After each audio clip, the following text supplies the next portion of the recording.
Nosotros abrimos, precisamente, estamos cumpliendo 17 años.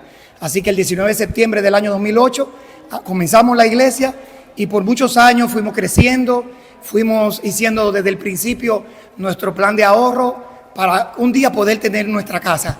Y hoy estamos tan felices de poder no solamente abrir las puertas para toda la comunidad de la isla de Aruba, pero también abrimos la puerta de nuestros corazones para todo aquel que tenga una necesidad de una ayuda espiritual, pueda venir acá donde nosotros queremos ser como ese faro que alumbra para todo aquello que necesiten.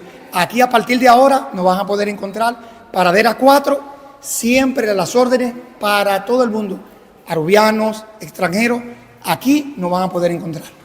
Nós temos na banda Links, nós temos uma área que é parte de muita.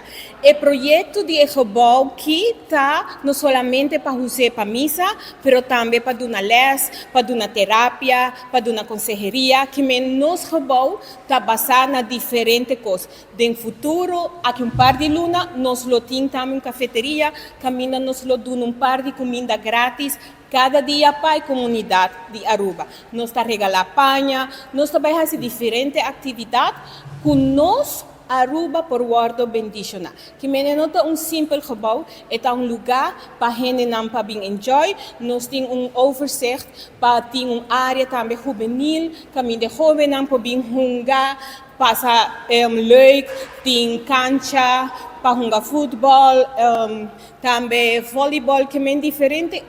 Nós também fazemos para não mostrar que solamente está para a missa, sino para o povo de Aruba. Nós temos um equipo de sonido, um sound system full capacidade, que ainda tem a capacidade para fazer atividade hobby especial, mas no tempo de casa e cultura, nós gebouw está preparado em a parte de sonido, a parte de luz, que ainda vai ter toda a capacidade para a gente não por sentir cômodo. Nosso lugar tem uma capacidade para 650 pessoas, que no momento que uma pessoa quer bem é por enjoy. Nós temos serviço já ranção à noite, nós temos já domingo ainda e já viernes à noite nós temos para a jeugd que também por bem enjoy.